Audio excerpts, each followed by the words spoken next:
back to Kasabulu. We just finished our breakfast with the farmer's friend and now we are here. So Catherine has wonderfully decorated the place and I think we would be starting our lessons for today. So honestly speaking, I never expected to do an Ayurveda session in Costa Rica because Ayurveda has a very strong Mayan lineage and history. And Mayan herbs and spices are very different, some of them that we don't even find nowadays. But our quest for the last 2 years have been to source the herbs and plant it in the heart of the Mayan civilization. Luckily, we have always been able to find a few herbs which cross paths with Ayurveda.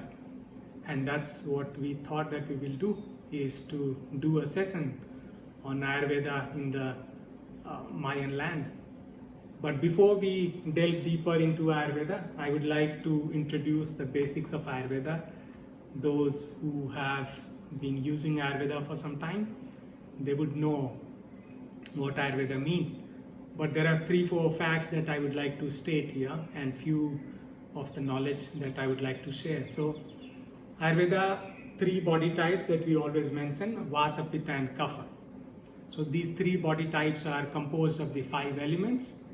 And these 5 elements combine in a unique sense to create these 3 body types, which is Vata, which is the movement, the Pitta, which is the digestive fire, and Kapha, which is the lubrication.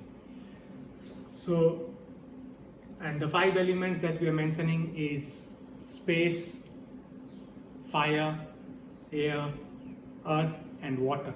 These elements have the unique composition in all the human beings. We are all composed of this, and the imbalance in one of them actually caused the impairment we call disease.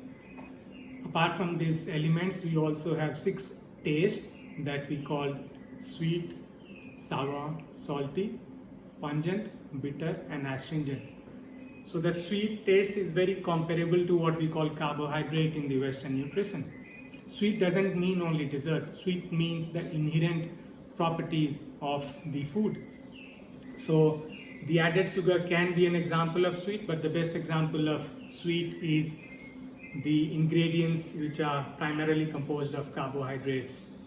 And rice is one of the good examples. The fruits which contains the natural sugar fructose, another example. And the sour is contained in all the citrus fruits that we find. Then salty, so all the cheeses, the fish and the seafood that we find in the sea, they are also composed of the sour. Then we come to the pungent. The pungent, what we call in traditional or conventional term as spicy.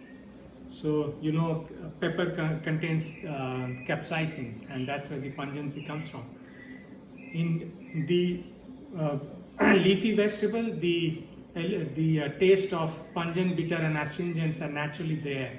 So those who eat vegetable greens, cruciferous and all the seasonal greens, they do not have to struggle with the pungent, bitter and astringent elements. They are naturally present there. Bitter, as you know, in bitter gourd and in some of the herbs, that there is the bitter element, and the last is the astringent. Astringent is the one which makes the throat go dry. Something like the red wine or the what we call as the stone fruit. These comprises of the bitter astringent element. And then we comes to what we call as the 7 dhatus. These are the body tissues. In Ayurveda we call them rasa, rakta, mamsa, meda, asti, majja, sukra. In English it translates as plasma, blood, muscle, adipose tissue, bones, bone marrow and reproductive tissue.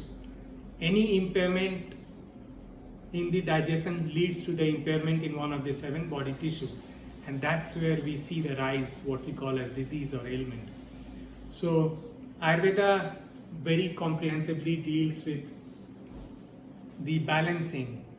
If the Vata, Pitta and Kapha balances, we call themselves the healthy state of being or the optimal level of well-being, and that's the Ayurveda in the nutshell.